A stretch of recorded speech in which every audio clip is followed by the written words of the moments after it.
নমস্কার। গৃহের বাস্তু দোষ মানুষের জীবন যে কোন জায়গায় নিয়ে যাবে কেউ বলতে পারবেন না। এমন এমন সংকট আমরা দেখেছি সামান্য কিছু গোলযোগের জন্য।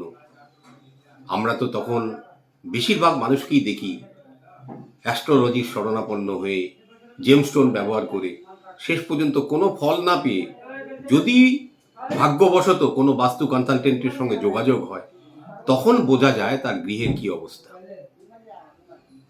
কোন এক শ্রেণীর মানুষ আছে যারা দেখবেন সারা জীবন তাদের পরিবার রোগ ব্যাধি আর নিয়মিত একটা রেকারেন্ট মেডিসিনের খরচা। তাদের বাড়ির উত্তর উত্তর পূর্ব আর উত্তর পূর্ব এই দুটো জায়গাতে কোনো রকম ইমব্যালেন্স আছে।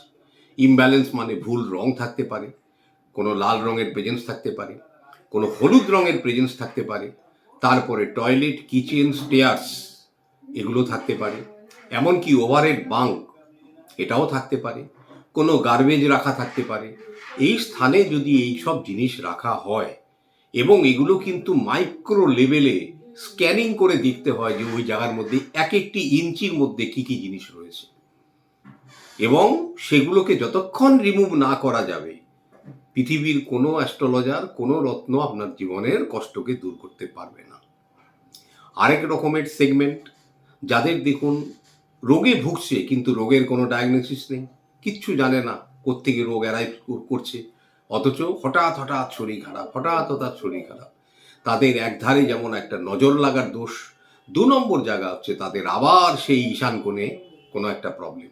দেখবেন সেই ঈশান কোণে কোনো একটা মেন সুইচ, কোনো ইলেকট্রিক্যাল বক্স, কোনো ভুল রং, কোনো ভুল জিনিস, আলমারি, মেটাল কোনো স্টোরেজ, এইসব জিনিস রাখা আছে।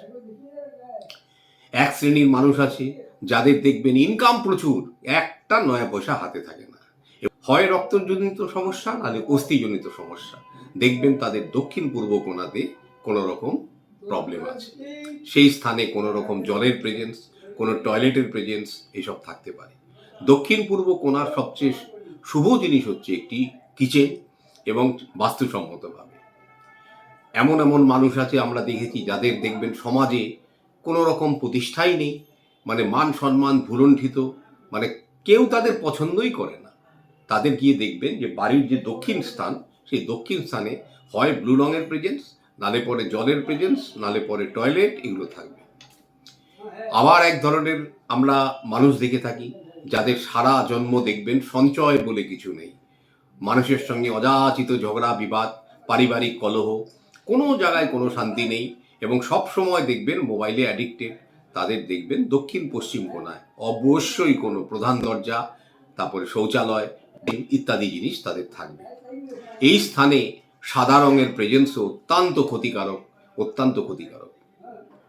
আরেক শ্রেণীর মানুষের দেখবেন জীবনে কোনো জায়গায় কোনো সাপোর্ট নেই, সাপোর্টলেস জীবন, মানে আপনি যার কাছেই যাবেন দূর করে দাঁড়িয়ে যাবে। আপনি দেখবেন আইনি সমস্যায় পড়ে আছেন, আপনি লিগাল সাপোর্ট পান না, আপনি দেখবেন কোনো ব্যাংকিং কোনো হেল্প নিতে গেলে তারা আপনাকে হেল্প করে না, সমাজে বন্ধু বান্ধব বলে কেউ নেই। আপনি জানবেন যে আপনার উত্তর পশ্চিম কোণায় কোনো রকম ভয়ানক গণ্ডগোল আছে। এই স্থানে যদি কোনোভাবে দেখবেন সবুজ রঙের প্রেজেন্স এসে যায়, অত্যন্ত হানিকর, অত্যন্ত হানিকর, এবং লাল রঙটাও এখানে শুভ নয়। তো এই স্থানে প্রধান দরজা এবং শৌচালয় কিছুটা ক্ষেত্রে আমরা রিল্যাক্সেশন করি, কিন্তু প্রধান দরজাকে এখানে এন্টারটেন করা হয় না। এবং এই স্থানে ওভারহেড বাঙ্ক রাখতে পারেন, কেন এই স্থানটা কিছুটা হলেও মানে লোড ফ্যাক্টর নিতে ক্যাপাসিটি রাখে। এরপরে কিছু টুকিটাকি জিনিস যেগুলোতে আপনার বাস্তু দোষ তৈরি হয়, এবার সেগুলো নোট করবেন। আপনি গৃহে দরজা দিয়ে ঢুকছেন, ঢুকেই জুতো রাখছেন পাশে, জুতোর দাগ জুতো রাখছেন, এবং জুতোর যে র্যাক, সেই র্যাকটা হচ্ছে ওপেন এবং ভিজিবল। এই জাতীয় যাদের আছে তাদের দেখবেন সমাজে কারোর সঙ্গে বনিবনা নেই, কারোর সঙ্গে সম্পর্ক ভালো নেই। দরজার যে ডোর ম্যাট ইউজ করেন সেটা দেখবেন বহুকালের পুরনো, এবং সেই ম্যাটের ওপর দিয়ে প্রবেশ করেন আপনি যখন, আপনার গৃহে নেগেটিভ এনার্জি নিয়েই আপনি প্রবেশ করেন। অতঃপর ওষুধ রাখা, যত্রতত্র দেখবেন বাড়ির ওষুধ রাখা, মানে প্রত্যেকেই যে যার হাতের সামনে ওষুধ রেখে দিয়েছে, দরকার লাগলে খাবো, মেডিসিন ডিপেন্ডেন্ট লাইফ বলে একে। এই জাতীয় মানুষদের দেখবেন সারা জন্ম ওষুধের পেছন পেছন দৌড়াতে হয়। ওষুধ রাখার সর্বোত্তম স্থান হচ্ছে উত্তর উত্তর পূর্ব, মানে অ্যাপ্রক্সিমেটলি 30 ডিগ্রি। তো বাস্তু দোষ জীবনে সমস্ত সর্বনাশ ডেকে আনে। এবং তার কিন্তু কোনো সরাসরি দেখা যায় না, কিন্তু বোঝা যায়। অনেকেরই দেখবেন এরকম অভ্যেস আছে বলার যে আমার তো কিছু হচ্ছে না, আমার তো এই জায়গাতে ঈশান কোণে টয়লেট আছে, আপনি এরকম বাজে কথা বলছেন। একটা সময় আসবে ভাই, যে সময় কেতুর দশা, বৃহস্পতির দশা বা রাহুর দশাগুলো পড়বে না, মানে মহাদশা, সেই সময় আপনি হাড়ে হাড়ে টের পাবেন এ কি প্রবলেম। অতএব যারা মনে করুন বাস্তু কনসালটেন্ট অ্যাফোর্ড করার মতন ক্ষমতা রাখেন না, তারা গৃহের মাঝখানে দাঁড়াবেন, মোবাইলে কম্পাসটা লোড করবেন, 3টে ডিগ্রিকে আগে দেখে নেবেন, 45 ডিগ্রি, 135 ডিগ্রি, 225 ডিগ্রি। এই 3টে স্থানে আপনাদের কি আছে। যদি 135 ডিগ্রিতে কিচেন থাকে তাহলে তো আপনার বেঁচে গেলেন, এবং কিচেনের মধ্যেও কিছু কন্ডিশন আছে।